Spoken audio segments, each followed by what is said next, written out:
Muito do que a gente cultiva hoje é resultado de experimentos milenares. Ao longo do tempo, nós fomos cruzando variedades e espalhando as sementes por aí. Agora, pesquisadores do mundo todo estão testando uma ferramenta que permite alterar o código genético com exatidão. É a chamada edição gênica. Só no Brasil já existem estudos com soja, peixe, gado, como você vai ver na reportagem da Mariana Fontes e do Eduardo Apolinário. Você pode até pensar que esse assunto está longe da sua realidade. Mas tem genética por toda parte. Ela foi o primeiro bebê de proveta do Brasil e da América Latina. O sêmen de um touro de boa genética é coletado e diluído em cerca de 200 doses. Hoje vamos mostrar o melhoramento genético do açaí. O melhoramento genético já é feito há milhares de anos e passou a ser estudado no século XIX. Nada mais é que o cruzamento de indivíduos numa busca por herdeiros que superem os pais. Hoje, nasceram os primeiros pintinhos de alta linhagem. O objetivo agora é, através do melhoramento genético, produzir um frango de melhor qualidade. Já nos anos 1980, começam a ser desenvolvidos os primeiros vegetais transgênicos. Com a liberação do plantio transgênico no país, acelerou a procura por semente modificada geneticamente. Em 2012, surgiu uma nova descoberta prometendo revolucionar a ciência. Duas cientistas ganharam o Prêmio Nobel de Química por uma técnica de edição genética que permite alterar o DNA de animais, de plantas e de micro-organismos com exatidão. A técnica foi batizada de CRISPR, hoje considerada a ferramenta mais moderna de edição genética ou edição gênica. É fácil confundir transgenia com edição gênica, mas existe uma diferença importante entre essas duas técnicas. A transgenia envolve uma troca entre duas espécies diferentes. Vamos supor que esses blocos aqui representam o milho e esses representam uma bactéria. Os cientistas vão então tirar um gene da bactéria e colocar no milho para conseguir uma característica desejada. Já a edição gênica envolve só os genes presentes naturalmente numa mesma espécie. Aqui a gente tem uma variedade de soja bastante resistente à seca e uma variedade de soja muito produtiva. Então, dá para colocar um gene desta variedade nessa outra aqui para conseguir uma soja ideal. Eu poderia ter obtido isso cruzando essas duas plantas, só que demoraria 12, 14, 15 anos, né? Com a evolução tecnológica, eu posso fazer isso em 1, 2 anos, no máximo. O agrônomo Alexandre Nepomuceno é o chefe-geral da Embrapa Soja, em Londrina, no Paraná. Ele faz parte da equipe que está usando a edição genética para desenvolver uma nova variedade. Que tem alta produtividade e consiga suportar um pouco mais essas adversidades climáticas que a gente está vivendo cada vez mais, né? Um problema difícil de se ignorar, ainda mais para quem está na lida diária no campo. A gente vê as temperaturas hoje numa crescente a cada dia, né? A cada mês, a cada ano que vem se passando. Né? Agora nós temos 20, 25 dias de seca e temperatura batendo na casa dos 38, quase 40 graus. Na região norte do Paraná, essas veranicos com altas temperaturas e falta de água vem acontecendo com frequência. E isso aí vem perdendo potencial produtivo. As perdas são mais graves se o calorão vier com tudo, bem na fase do enchimento, quando os grãos acumulam matéria seca e nutrientes. Sem água, a planta se atrapalha no transporte dos açúcares para a raiz. Aborta flores e vagens para poupar energia e defender a própria vida. Foi isso que aconteceu na safra passada, na fazenda da família da Lígia, em Sertanópolis. Devido aos fatores climáticos, nós perdemos 70% da nossa produção. O Edivaldo é o gerente da propriedade e ele fica agoniado só de lembrar. Você vinha e você entrava em desespero, parecia que estava pegado fogo na lavoura verde, chegava até a cheirar folha queimada, e tão quente que estava o sol. Ali perto, em Cambé, faz 30 anos que o Dagoberto aprimora o manejo. A gente tentou fazer o melhor perfil de solo possível. Depois veio as variedades, vão surgindo novas novidades, a gente vai procurando seguir esse caminho, né? Mas mesmo com tanta cautela, o clima trouxe prejuízos para essas bandas também. É bastante complicado, porque as contas vencem diariamente.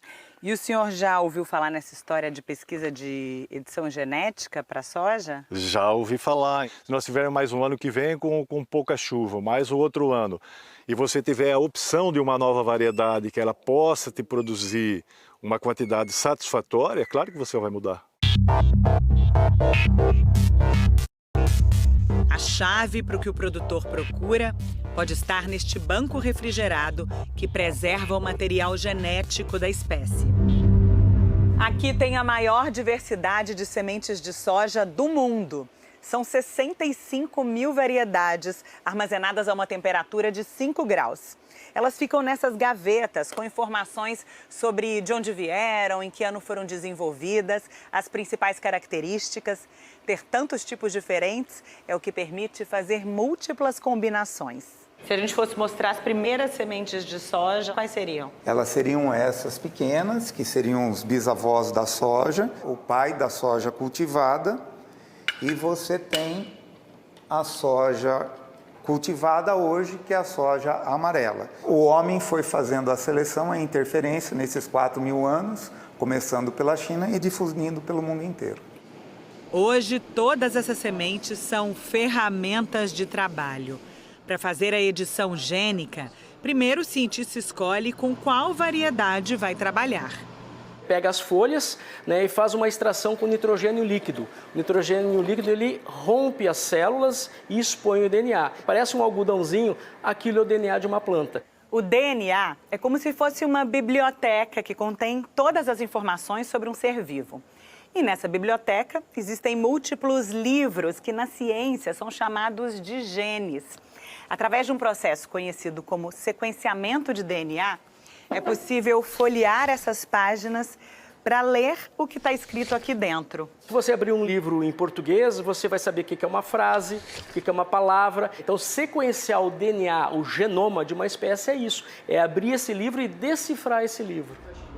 Com código traduzido, os pesquisadores identificam os genes que mais interessam e fazem uma costura, recortando o gene da variedade tolerante à seca e colocando na mais produtiva. Para enxergar melhor esse processo, dá para imaginar o DNA como uma escada em caracol ou um trilho de trem.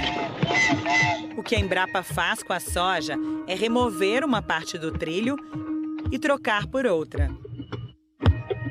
Em outros casos, também dá para tirar a parte indesejada e só. Tem pesquisadores testando essa técnica em vários cantos do Brasil. Em Palmas, no Tocantins, cientistas da Embrapa Pesca e Aquicultura manipulam o DNA desses minúsculos ovinhos. E assim conseguem nocautear, apagar os genes que formam essas espinhas nos tambaquis. Eles também deletam genes para acelerar o ganho de peso dessa espécie nativa da Amazônia. Hoje nós já temos os primeiros tambaquis editados. Esses peixes ainda têm que crescer, entrar em maturação sexual. Isso leva 3 anos e meio. Outros testes são para produzir linhagens superiores de tilápias. Tanto eu quanto a equipe inteira, a gente espera que tenha um impacto muito grande na produtividade de tambaqui e tilápia aqui no Brasil. Na Embrapa Gado de Leite, em Coronel Pacheco, Minas, estas vacas são barrigas de aluguel para embriões modificados geneticamente. Existem raças naturalizadas aqui na América Latina que têm 3 ou 6 mutações e esses animais têm um pelo mais curto. E com isso eles conseguem tolerar mais o calor. A equipe transferiu essas mutações de animais de pelo curto para embriões Angus, uma raça europeia de alta produtividade. Tendo um resultado positivo agora, em 2 anos, o que nós fizemos aqui provavelmente já pode estar dentro do mercado. A próxima etapa seria testar a tecnologia com o gado holandês. E com o holandês é a mesma situação. Beneficiar um produtor de leite que possa ter uma vaca holandesa de alta produção, que seja um pouco mais tolerante ao calor.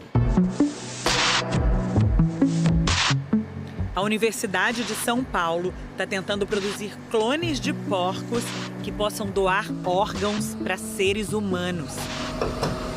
É o suíno porque ele tem uma série de vantagens. Ele é compatível fisiologicamente com os humanos, o ciclo reprodutivo dele é curto, a ninhada deles é uma ninhada numerosa e o manejo é fácil. Os cientistas editam as células do suíno antes dele nascer e inativam alguns genes dos porcos para diminuir as chances do nosso corpo rejeitar o transplante. Esse tipo de cirurgia foi feita outras vezes nos Estados Unidos. Depois de 8 horas de cirurgia, o coração do porco batendo dentro do peito de um homem. Um homem de 62 anos foi o primeiro humano vivo a receber o rim de um porco. Agora, a técnica está sendo replicada aqui no Brasil. Esses leitões já nasceram numa área livre de vírus e de bactérias. Estão testando o lugar onde serão alojados os porcos que podem ajudar a salvar vidas. Hoje no Brasil a gente tem uma fila de espera por órgãos de 60 mil indivíduos. Esses órgãos suínos poderiam servir tanto para funcionarem no corpo por um longo prazo ou enquanto não aparecer um órgão humano compatível. Né? É difícil estimar um prazo para isso, mas é uma esperança bastante real para os próximos anos. Mas todo avanço científico traz esperança e levanta questionamentos. No Brasil, a CTN Bio publicou uma resolução concluindo que os produtos obtidos por edição genética podem ser considerados não transgênicos, convencionais, sob o argumento de que eles também poderiam ser obtidos por cruzamentos naturais. A agrônoma Sara Agapito é doutora em recursos genéticos vegetais e especialista em biossegurança. E diz que a maior preocupação é com as chamadas mutações fora do alvo, ou seja, o risco de acabar modificando genes diferentes dos esperados. Essas mutações fora do alvo podem gerar organismos com efeitos adversos, tanto para o próprio organismo, né, mas também para todos os outros organismos que estão naquele agroecossistema. Então, por exemplo, polinizadores, né, expostos ao pólen geneticamente editado. Isso não quer dizer que o produto não é seguro. Isso quer dizer que o produto precisa ser verificado. É sempre importante uma verificagem de um outro setor que não tem um interesse comercial, né, para evitar o conflito de interesse. A edição de genomas é uma técnica revolucionária, mas é necessário, como qualquer técnica nova, que análises de riscos robustas sejam feitas para que esses produtos entrem com segurança no mercado, né, e nas prateleiras dos brasileiros. Enquanto os debates avançam, o trabalho nos laboratórios continua. No Brasil, mais de 60 produtos obtidos com edição genética foram validados como convencionais pela CTN Bio. Entre eles, aquela nova variedade de soja que você viu que está sendo desenvolvida pela Embrapa. Nesta sala de crescimento, as sementes editadas se transformam em plantas inteiras. Você vê aqui que começam a aparecer os primeiros brotos e a gente transfere depois para potes individuais e agora nós estamos prontos para fazer os testes a campo. Lá fora, eles avaliam se a variedade vai bem na fotossíntese, convertendo luz do sol em alimento. O drone mede a temperatura das folhas. E nesta outra área, eles deixam a planta sem nadica de chuva. Esse sistema foi desenvolvido para testar como a soja reage a um longo período de seca. A gente vai fazer uma simulação para você entender como é que ele funciona. Quando essa cobertura se molha, a água cai na calha, aciona o sensor e aqueles telhados se fecham automaticamente para garantir que não chova sobre a plantação. O que se espera é que a nova variedade demore mais para abortar as vagens, enquanto o agricultor torce para voltar a chover. A gente brinca que a gente não está fazendo um cactus que produz soja, né? Se ficar 4 meses sem chover, não tem jeito. Numa segunda etapa, as plantas são levadas para uma área que se aproxima das condições reais de campo. Aqui a gente avalia tudo: doença, praga, chuva na colheita. Para finalizar, eles colhem a soja e avaliam se ela tem boa qualidade de óleo, de proteína. E se a linhagem for reprovada no teste? Volta para a estaca zero. Nós temos que ter avanço genético para melhorar a vida do agricultor lá no campo, sem perder as outras conquistas. Daqui a uns anos, se essa variedade for lançada comercialmente como vocês desejam, o que o senhor quer ouvir do agricultor? Que a gente ajudou ele. Eu tinha muito prejuízo com seca e hoje eu tenho menores perdas porque a Embrapa conseguiu trazer uma genética mais tolerante para nós. Esse é o nosso maior prêmio. As peças da edição genética ainda estão sendo montadas, mas no que depender da ciência, elas devem se espalhar cada vez mais por onde você olhar.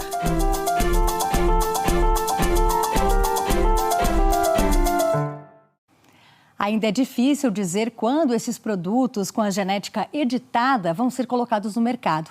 No caso dessa variedade de soja, a ideia é que as sementes aprovadas no Paraná ainda sejam testadas em outras regiões do país.